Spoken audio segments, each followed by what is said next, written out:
Everyone, my name is Jyoti Rana and I am assistant professor in St. Andrews Institute of Technology and Management. In my previous lecture, I told you about the uses of computer network hardware, software and about the data link layer. And today we are going to study about one of the design issue and the facility provided by the data link layer to the network layer, and that is error detection and correction technique and about the sliding window protocol. Detection. So first we study about the error.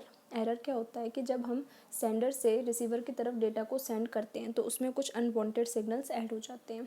Unwanted signal या फिर interference, जिसकी वजह से कि जो data receiver and पे होता है वो अनआइडेंटिकल हो जाता है, रिसीवर उसको रिकॉग्नाइज नहीं कर पाता है और वो उसको रिजेक्ट कर देता है. So that condition is known as error. अब एरर डिटेक्शन क्या करता है कि एरर डिटेक्शन डिटेक्ट करता है कि whether the data is correct और नॉट करेक्ट. तो ये कैसे काम करता है कि जब हम डेटा को ट्रांसमिट करते हैं तो मेरा सिस्टम इस चीज़ की गारंटी नहीं लेता है कि उसमें कोई भी एरर प्रेजेंट नहीं होगा. An error is a situation when the message received at the receiver end is not identical to the message transmitted. Error एक वो कंडीशन है जब मैसेज रिसीव्ड होता है रिसीवर एंड पे तो वो आइडेंटिकल नहीं होता है उस मैसेज जो मैसेज सेंड किया गया था या जो मैसेज ट्रांसमिट किया गया था. Types of error, we have two types of error, single bit and single bit में मल्टीपल बिट भी एक होता है, single bit, multiple bit and burst error. So first we have single bit error. Single bit error में क्या है, the only one bit of a given data unit is changed from 1 to 0 और from 0 to 1.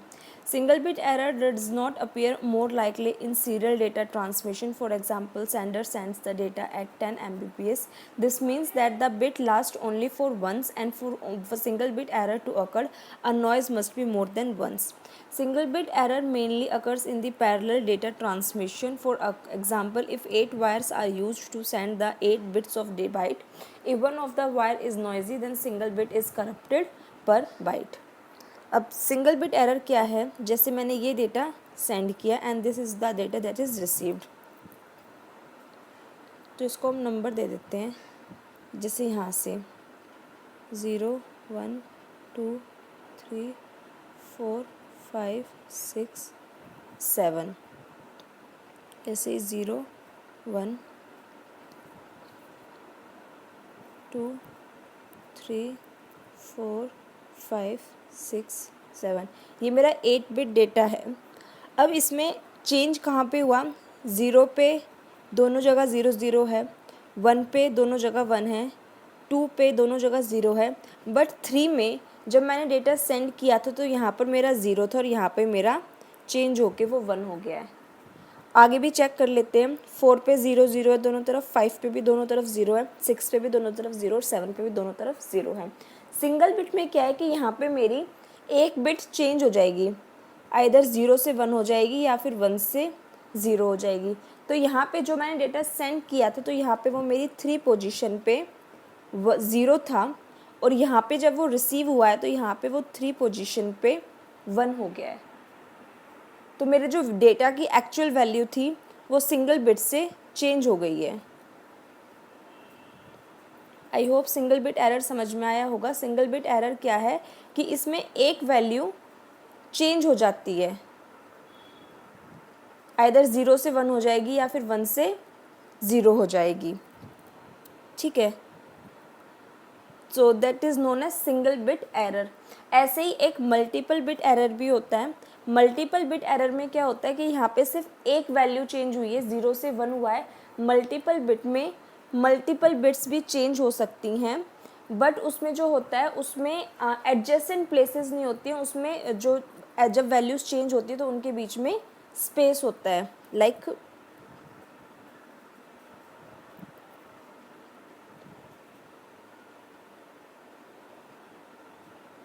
जैसे same यहाँ पे भी 1 हो गया और ये 1 का 0 हो गया.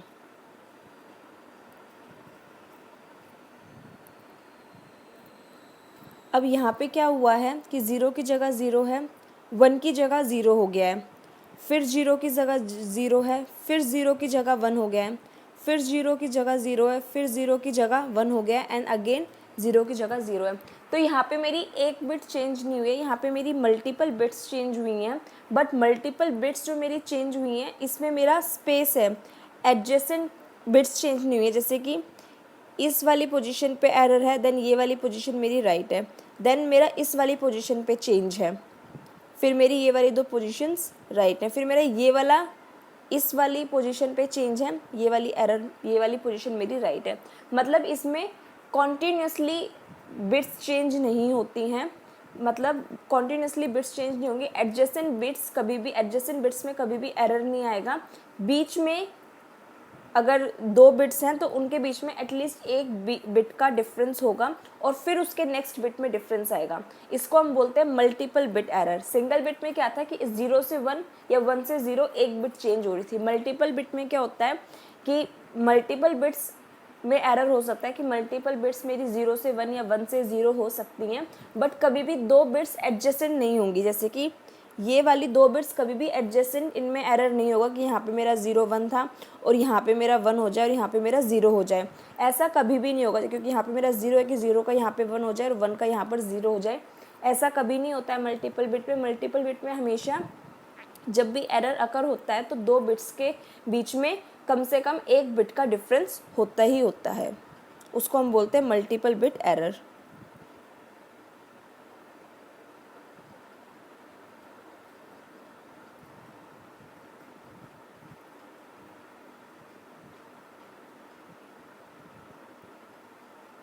Multiple bit error.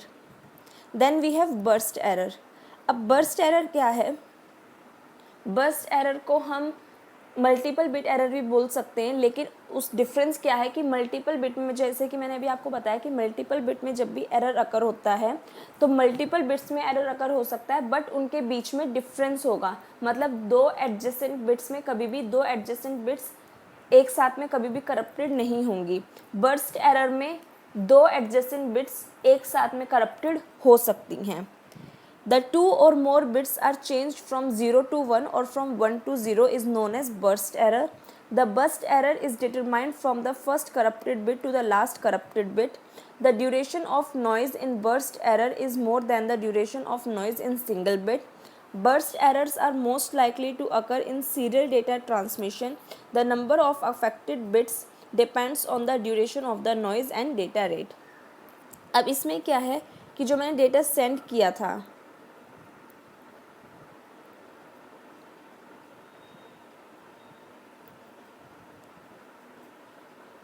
This is the my send data. अब सेंड डेटा क्या था मेरा, यहाँ पे 0 0 0 0 0 0 1 0 0 0 0 0 0 0 1 0 लाइक दैट।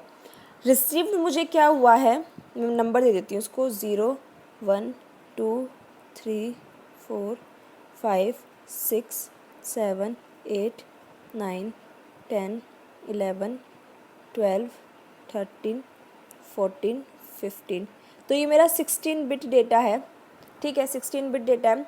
रिसीव में भी सेम नंबरिंग कर देते हैं, 0 1 2 3 4 5 6 7 8 9 10 11 12 13 14 15। अभी दोनों तरफ मेरा 16 बिट डेटा है। अब 0 की जगह 0 है, 1 की जगह भी दोनों में 0 है, 2 की जगह भी दोनों में 0 है, 3 की जगह मेरा मैंने 0 सेंड किया था बट मुझे रिसीव हुआ है 1। अगेन 4 की जगह मैंने 0 सेंड किया था बट मेरे को रिसीव हुआ है 1। 5 की जगह मैंने 0 सेंड किया था, मेरा 0 ही रिसीव हुआ है। 6 की जगह मैंने 1 सेंड किया था, मुझे 1 ही रिसीव हुआ है। 7 की जगह मैंने 0 सेंड किया था बट मेरा रिसीव हुआ है मुझे 1। अब यहाँ पे एक तो एडजेसेंट बिट्स में एरर है कि 3 और 4 दोनों पे 0 था और 3 और 4 दोनों पे मुझे 1 रिसीव हुआ है, तो एडजेसेंट बिट्स हो गई। और उसके बाद में 7 पे अगेन 0 से 1 पे वैल्यू चेंज हो गई है। तो अब ये मेरा 3 बिट इसने मेरे डेटा करप्ट नहीं किए हैं।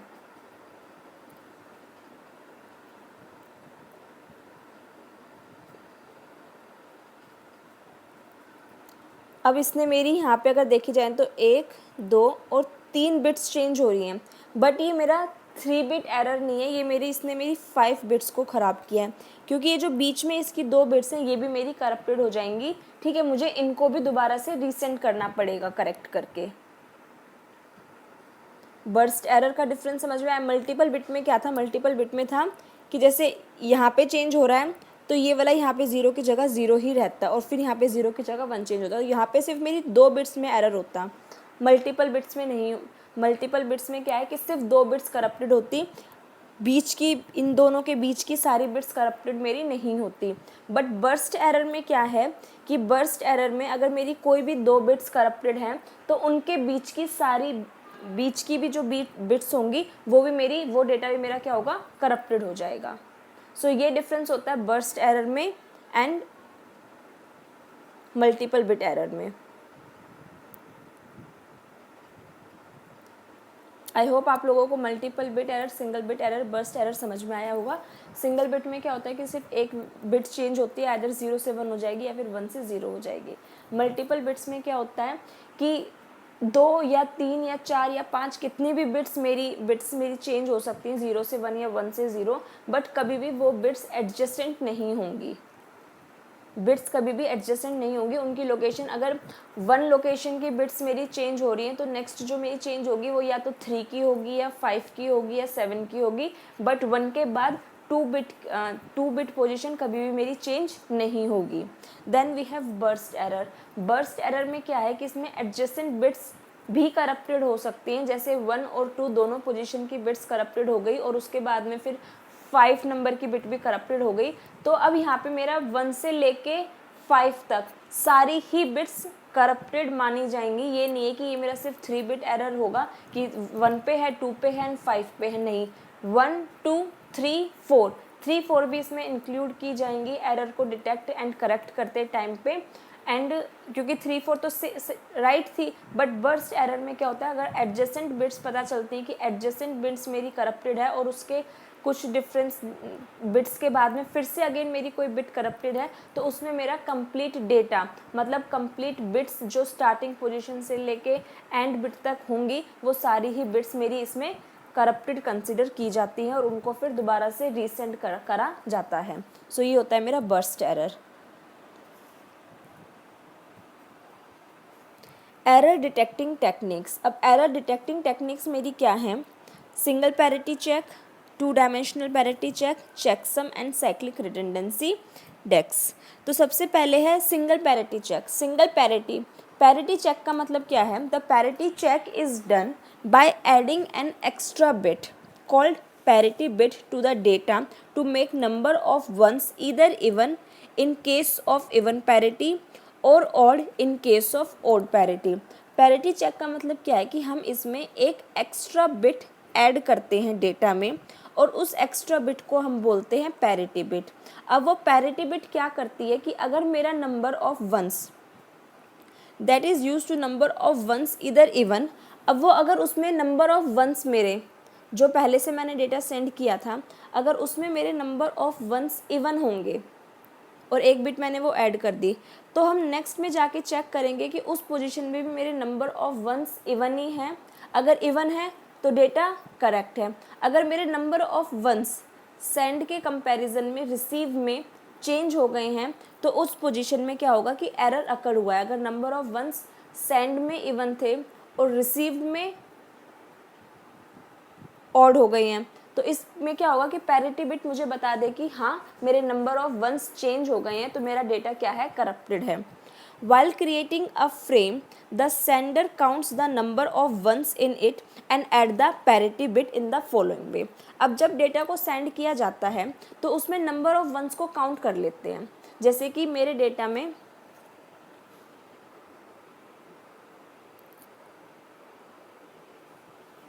जैसे मैंने एक डेटा सेंड किया 0 1 1 0 1 0 1 2 3 4 5 6, ठीक है।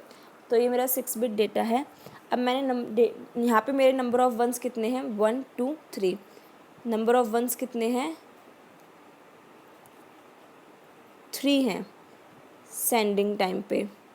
तो अब मैं यहाँ पे क्या करूँगी, एक extra bit error parity bit को ऐड कर दूँगी। पैरिटी बिट ऐड कर दी। अब मैं इस डेटा को सेंड करूँगी। अब सेंड करने के टाइम पे मैं क्या करूँगी, 1 2 3 3 1 थे, ठीक है। अब मैं सेंडिंग टाइम पे इसको चेक करूँगी। If number of ones is even then parity bit value is 0। If the number of ones is odd then parity bit is 1. Vice versa in case of odd parity. On receiving the frame, the receiver counts the number of ones in it. In case of even parity, check if the counts of 1 is even. The frame is accepted, otherwise rejected. The parity bit check is suitable for single bit error detection only. कैसे काम करता है ये कि अब मैंने इसमें अगर मेरी इवन पैरिटी है, अगर मेरी पैरिटी बिट क्या है, 1 है, मैं पैरिटी बिट अगर 1 सेंड कर रही हूँ, if number of ones is even then parity bit value is 0। तो यहाँ पे मेरी जो नंबर ऑफ वंस क्या है वो ऑड है, 1 2 3 3 1 है यहाँ पे, तो मेरी जो पैरिटी बिट वैल्यू है कि वो क्या है, 0 है। If the number of ones is even then parity bit value is 0। If the number of ones is odd, यहाँ पे मेरे ऑड है 1 2 3 3 नंबर है, ऑड है, तो यहाँ पे जो मैंने अपनी पैरिटी बिट ऐड की है वो मैं क्या ऐड करूँगी, 1 ऐड करूँगी। और अगर यहाँ पे मेरे अब यहाँ पे मेरे नंबर ऑफ वंस कितने हैं, 1 2 3 1 2 3 4। अब यहाँ पे मेरे नंबर ऑफ वंस कितने हैं, 4 हैं।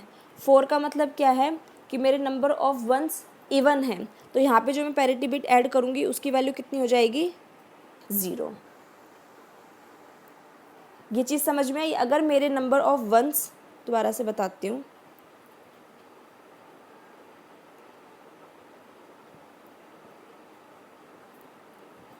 जो मैंने डेटा सेंड किया उसमें थे 1 0 0 1 0 1, ठीक है, ये डेटा मैंने सेंड किया। अब यहाँ पे मैं अपनी पैरिटी बिट को ऐड करूँगी। अब पहले नंबर ऑफ़ वंस को काउंट करूँगी, तो नंबर ऑफ़ वंस कितने हैं, 1 2 3। नंबर ऑफ़ वंस 3 हैं, मतलब कि ऑड पैरिटी है। ऑड पैरिटी के केस में नंबर ऑफ़ वंस अगर मेरे ऑड होते हैं तो उस केस में जो मैं पैरिटी बिट ऐड करती हूँ वो होती है मेरी 1, ठीक है। अब इसको मैंने सेंड किया।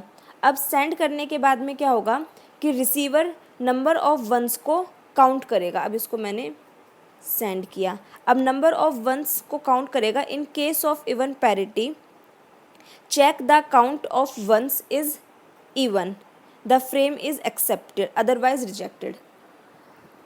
अगर यहाँ पे मेरा जो डेटा सेंड होकर आया है वो है मेरा 0 1 0 1 1 0 1।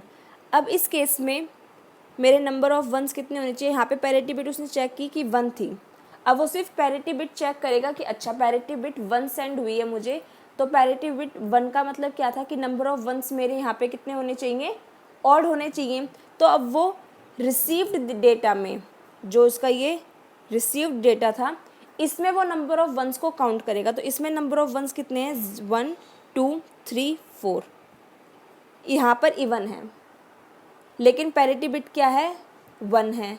1 पैरिटी बिट हम कब सेंड करते हैं, जब नंबर ऑफ़ वंस मेरे क्या हों, ऑड हों। लेकिन मुझे जो रिसीव हुआ है उसमें मेरे नंबर ऑफ़ वंस क्या हैं, 4 हैं। तो अब उसको ये तो पता चल गया कि मेरे डेटा में एरर है, बट उसको ये नहीं पता चला कि एरर कहाँ पर है और किस बिट पर है। और सिंगल बिट एरर को मैं सिर्फ एक बिट के लिए ही यूज़ कर सकती हूँ। Single bit parity check, I hope आप लोगों को समझ में आया होगा कि मैंने ये डेटा सेंड किया 0 1 0 1 0 1। अगर मेरे नंबर ऑफ़ वंस इवन होते हैं, number of ones sending time पे इवन होते हैं, तो पैरिटी बिट 0 ऐड की जाती है। अगर मेरे यहाँ पे नंबर ऑफ़ वंस ऑड हैं सेंडिंग टाइप पे, तो मैंने पैरिटी बिट 1 ऐड की है। अब मेरे डेटा सेंड हो गया। सेंड होने के टाइम पे रिसीवर जब उस डेटा को रिसीव करेगा, ट्रांसमिट होने के टाइम पे जब बाद में जब रिसीवर उस डेटा को रिसीव करेगा, तो वो उस पैरिटी बिट को चेक करेगा। उसने पैरिटी बिट देखी कि 1 है। 1 का मतलब है कि डेटा में जो नंबर ऑफ़ वंस होने चाहिए वो ऑड होने चाहिए, ठीक है। अब उसको ये पता है कि सिर्फ नंबर ऑफ़ वंस ऑड होने चाहिए। अगर नंबर ऑफ़ वंस मेरे ऑड होंगे तो मेरा डेटा करेक्ट होगा। बट जब उसने अपने रिसीविंग डेटा के नंबर ऑफ वंस काउंट किए तो उसमें थे 4, 1 2 3 4। अब उसको ये पता चल गया कि डेटा में एरर है, क्योंकि 1 के अकॉर्डिंग नंबर ऑफ वंस यहाँ पे भी ऑड ही होने चाहिए थे, लेकिन यहाँ पे 4 है, इवन है। तो अब उसको ये पता चल गया कि एरर है, बट ही डोंट नो कि एरर कहाँ पर है और किस पोजीशन पे है। तो सिंगल बिट एरर का क्या ड्रॉबैक होता है कि वो सिर्फ एरर को डिटेक्ट कर पाती है, वो उसकी पोजीशन नहीं बता पाती, और उसको हम मल्टीपल बिट्स के लिए, मल्टीपल डेटा करेक्शन के लिए उसको हम यूज़ नहीं कर सकते हैं। So drawback of single parity checking that it can only detect single bit error which are very rare. If two bits are interchanged then it cannot detect the error. Then we have checksum. Checksum क्या करता है? Data is divided into fixed frame और segments. अब इसमें क्या करते हैं कि checksum में क्या करते हैं? Checksum is an error detection technique based on the concept of redundancy. ठीक है, तो चेकसम क्या करता है कि चेकसम में डेटा को हम डिवाइड कर देते हैं फिक्स्ड फ्रेम और सेगमेंट्स में। The sender adds the segment using ones complement arithmetic to get the sum, if then complements the sum to get the checksum and sends it along with data frame. The receiver adds the incoming segments along with the checksum using one's complement arithmetic to get the sum and then complements it. If the result is 0, the received frames are accepted, otherwise they are discarded. Checksum में क्या है कि the checksum is an error detection technique based on the concept of redundancy. इसमें दो parts होते हैं, checksum generator and checksum checker. तो generator क्या करता है कि यह checksum is generated at the sending side. जब सेंड करते हैं चेकसम जनरेटर को हम सेंडिंग साइड पे यूज़ करते हैं, तो वो क्या करता है कि चेकसम जनरेटर सब divides the data into equal segments और एन बिट्स ईच। अब वो कंप्लीट डेटा को सेगमेंट्स में डिवाइड कर देता है। लाइक मेरा 16 बिट डेटा है तो वो उसको 4 के सेगमेंट में डिवाइड कर देगा, तो मेरी 4 सेगमेंट्स हो गई। All this segments are added together by using ones complement arithmetic. और अब हम सब 4 सेगमेंट्स को ऐड कर देंगे bye using there one's complement. The sum is complemented and appended to the original data known as checksum field. The extended data is transmitted across the network. और फिर जब उसके one's complement को उसमें add करने के बाद जो वैल्यू आएगी उसको हम ट्रांसमिट करेंगे। फिर चेकसम चेकर क्या करेगा? A checksum is verified at the receiving side. Generator को हम सेंडिंग साइड पे यूज़ कर रहे थे, चेकर को हम रिसीविंग साइड पे यूज़ करेंगे। The receiver subdivides the incoming data into equal segments of n bits each and all these segments are added together. अब चेकसम क्या करेगा कि जो वो मेरा डेटा आया है उसको अगेन सेगमेंट्स में डिवाइड करेगा, और सेगमेंट्स में n सेगमेंट्स में, जैसे हमने 16 बिट डेटा को 4n सेगमेंट्स में डिवाइड किया था, वो भी इसको अपने हिसाब से किसी भी सेगमेंट में डिवाइड करेगा एंड देन उसको ऐड करेगा। ऐड करने के बाद में दिस सम इज़ कॉम्प्लीमेंटेड, और जो उसका सम होगा फिर उसका कॉम्प्लीमेंट निकालेगा। मतलब पहले जो उसको डेटा रिसीव हुआ है उस डेटा को सेगमेंट्स में डिवाइड करेगा, सेगमेंट्स में डिवाइड करने के बाद में उस कंप्लीट डेटा को ऐड करेगा एंड ऐड करने के बाद में जो एक्चुअल डेटा आएगा उसका कॉम्प्लीमेंट निकालेगा। If the complement of the sum is 0 then data is accepted, otherwise data is rejected. अगर अब जब उसको जो डेटा रिसीव्ड हुआ है उसका सम 0 आया है तो डेटा को एक्सेप्ट करेगा, अदरवाइज डेटा को रिजेक्ट कर देगा। चेकसम दोबारा से बताते हैं चेकसम कैसे काम करता है कि एक एरर डिटेक्शन टेक्निक है based on the concept of redundancy.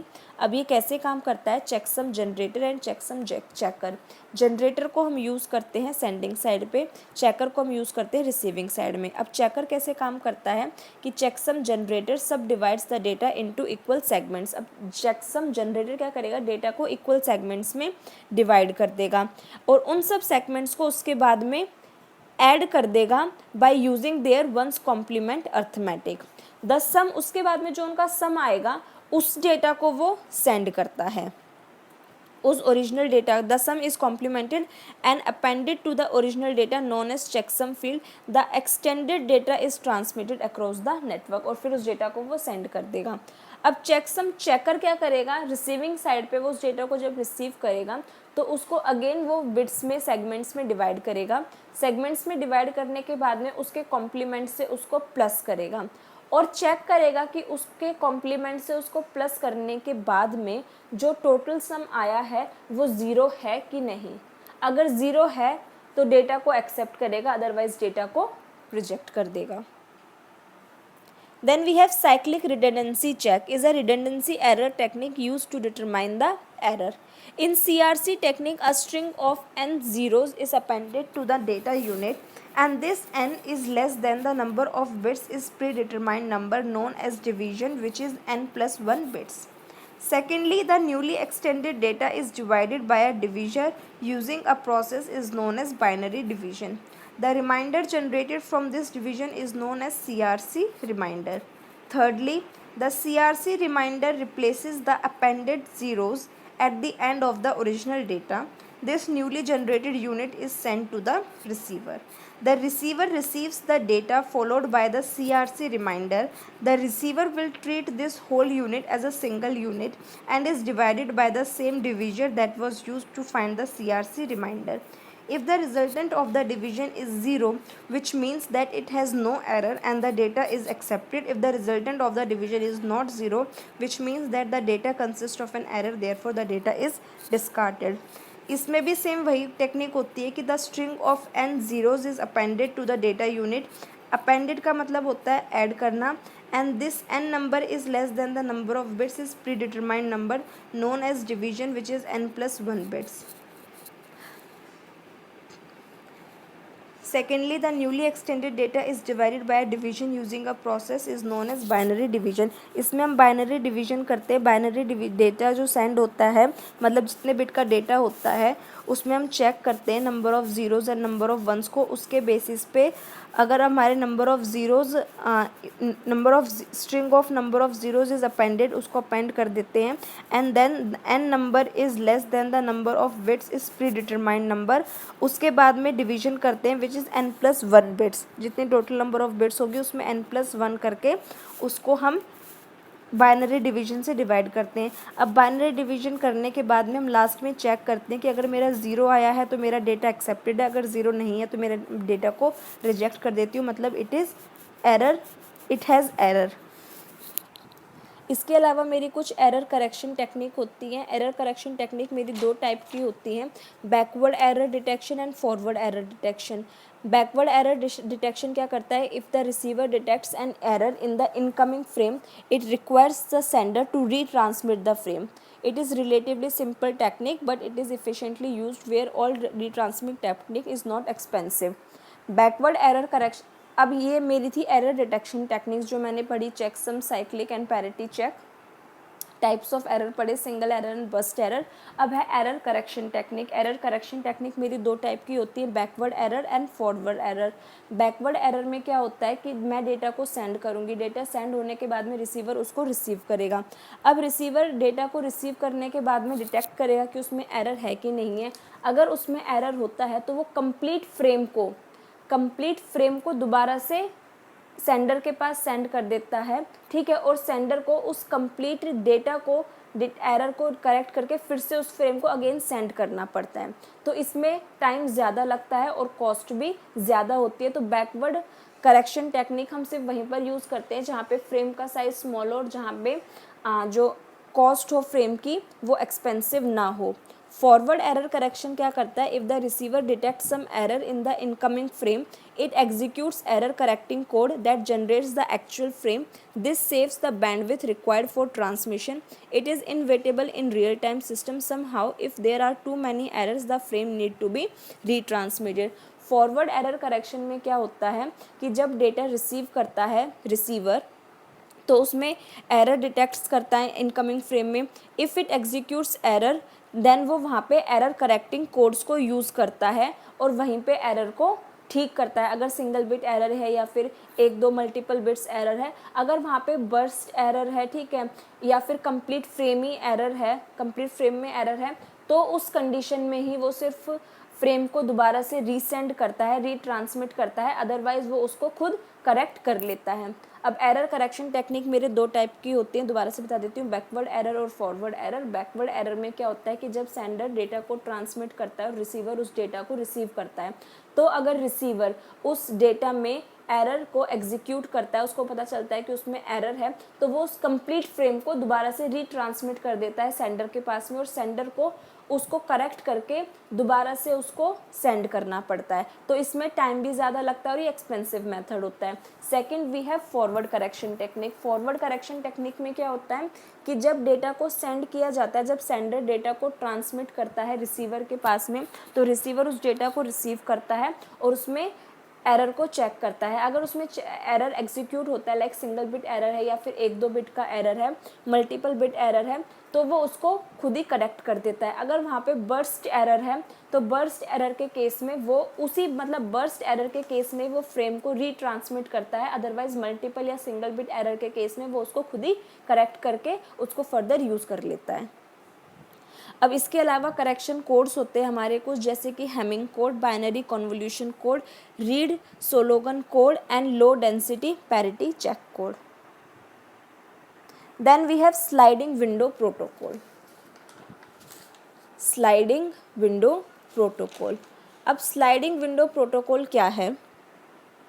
Sliding window protocols are the data link layer protocols for reliable and sequentially deliver of the data frames. The sliding window is also used in transmission control. In this protocols, multiple frames can be sent by a sender at a time before receiving an acknowledgement from the receiver. The term sliding window refers to the imaginary boxes to hold frames. Sliding window is also known as windowing. Sliding window protocol में क्या है कि data को जब हम send करते हैं तो मल्टीपल स्लाइड्स को, मल्टीपल फ्रेम्स को हम एक बार में सेंड कर देते हैं। अब वो मल्टीपल फ्रेम्स कितने हैं? वो मल्टीपल फ्रेम्स का एक फिक्स्ड नंबर होता है कि मैं एक बार में 4 ही फ्रेम्स को सेंड करूँगी, एक बार में 5 ही फ्रेम्स को सेंड करूँगी। तो अब मैं एक साथ में 5 फ्रेम्स को सेंड कर देती हूँ without receiving any acknowledgement from the receiver कि हाँ भाई मेरे 5 फ्रेम में से मेरा कोई फ्रेम में एरर, जैसे मैंने जनरली क्या होता है कि मैंने एक फ्रेम सेंड किया, रिसीवर उस फ्रेम को रिसीव करेगा, फिर उसमें एक्नॉलेजमेंट सेंड करेगा कि हाँ फ्रेम एरर फ्री है, उसके बाद में मैं दूसरा फ्रेम सेंड करूँगी। बट स्लाइडिंग विंडो प्रोटोकॉल में क्या होता है कि मैं एक बार में एक जो फिक्स नंबर है मेरा, चाहे वो 4 है, 5 है, 10 है, मैं उतने फ्रेम्स को एक बार में ही सेंड कर दूंगी। अब सेंड करने के बाद में उसके 5 या 10 फ्रेम्स को सेंड करने के बाद में रिसीवर उनको अटेंड करेगा, उनको चेक करेगा, और फिर उसमें अगर कोई एरर आता है तो वो कैसे काम करेगा इसमें हम आगे पढ़ेंगे। तो इसीलिए ये जो एक टाइम पे मैं 4-4, 5-5 फ्रेम्स को सेंड कर रही हूँ, जैसे कि स्लाइड्स को हम यूज़ करते हैं पीपीटी में कि हम उसको फॉरवर्ड करते रहते हैं, एक साथ सेंड कर भेजते रहते हैं, तो यही कॉन्सेप्ट हम यहाँ पर यूज़ करते हैं, इसलिए इसको स्लाइडिंग विंडो प्रोटोकॉल या फिर स्लाइडिंग विंडोइंग भी बोला जाता है। अब स्लाइडिंग विंडो प्रोटोकॉल 2 टाइप का होता है, go back and ARQ and selective request. So go back and ARQ में क्या है कि go back and ARQ provides the sending multiple frames before receiving the acknowledgement for the first time. It uses the concept of sliding window and also is called sliding window protocol. The frames are sequentially numbered and a finite number of frames are sent. If the acknowledgement of the frame is not received within the time period, all frames starting from the frame are retransmit. अब go back and ARQ में क्या, जैसे कि मैंने बताया कि sliding window में क्या होता है कि मैं एक बार में multiple frames को send कर देती हूँ, जैसे मैंने एक बार में 5 फ्रेम्स को सेंड कर दिया। अब सेंड करने के बाद में रिसीवर ने उनको रिसीव कर लिया, बट उसने कोई एक्नॉलेजमेंट सेंड नहीं की कि yes I receive the frames और मेरे जो फ्रेम्स हैं वो सारे एरर फ्री है। अगर फिक्स्ड टाइम में, जैसे कि 1 मिनट का टाइम है, अगर 1 मिनट में उसने एक्नॉलेजमेंट सेंड नहीं की कि हाँ मेरे को डेटा रिसीव हो गया और डेटा एरर फ्री है, तो सेंडर क्या करेगा कि अगर उसने 1 मिनट वो वेट करेगा, अगर 1 मिनट में उसको एक्नॉलेजमेंट नहीं मिली रिसीवर साइड से, तो वो 5 के 5 फ्रेम दोबारा से रीसेंड करेगा। तो गो बैक एंड ARQ मेरा टाइम ज़्यादा लेगा और जो इसमें कॉस्ट आएगी वो भी क्या होगी, ज़्यादा होगी। Second we have selective repeat ARQ। Selective repeat ARQ क्या है कि this protocol also provides for sending multiple frames before receiving the acknowledgement for the first frame. However, here only the erroneous or lost frames are retransmitted while the good frames are received and buffered। अब selective repeat ARQ में क्या है कि sliding window protocol का ही protocol है ये भी, तो इसमें हम मल्टीपल फ्रेम्स को एक बार में सेंड कर दूंगी। अब ये मेरे मल्टीपल फ्रेम्स एक फिक्स्ड नंबर के होते हैं जो पहले से ही डिफाइन होते हैं कि मैं एक बार में 4 सेंड कर सकती हूँ या 5 सेंड कर सकती हूँ। तो जो भी वो मेरे फाइनाइट प्री डिफाइंड नंबर होंगे उस हिसाब से मैंने फ्रेम्स को सेंड कर दिया। अब सेंड करने के बाद में सेंडर वेट करेगा कि रिसीवर उनको रिसीव करने के बाद में एक्नॉलेजमेंट को सेंड करेगा, एक्नॉलेजमेंट सेंड करेगा कि हाँ मुझे डेटा मिल गया है। अब उसने एक्नॉलेजमेंट सेंड नहीं की या फिर उसने ये एक्नॉलेजमेंट सेंड की कि मेरे डेटा में एरर है या फिर 5 फ्रेम आने थे बट मेरे पास में मुझे सिर्फ 4 फ्रेम्स रिसीव्ड हुए हैं, तो वो वहाँ से नंबर भेजेगा। हर फ्रेम का एक नंबर होता है, जैसे 0 1 2 3 4, तो वो ऐसे करके हर फ्रेम डिफाइन होता है बाय इट्स पर्टिकुलर नंबर। तो रिसीवर सिर्फ ये एक्नॉलेजमेंट सेंड करेगा कि frame 4 is missing, there is error in frame 2। तो सेंडर सिर्फ फ्रेम 4 को सेंड करेगा एंड फ्रेम 2 को एरर को करेक्ट करके फ्रेम 2 को सेंड करेगा। वो कंप्लीट 5 के 5 फ्रेम्स को 0 to 4 कंप्लीट फ्रेम्स को वो सेंड नहीं करेगा।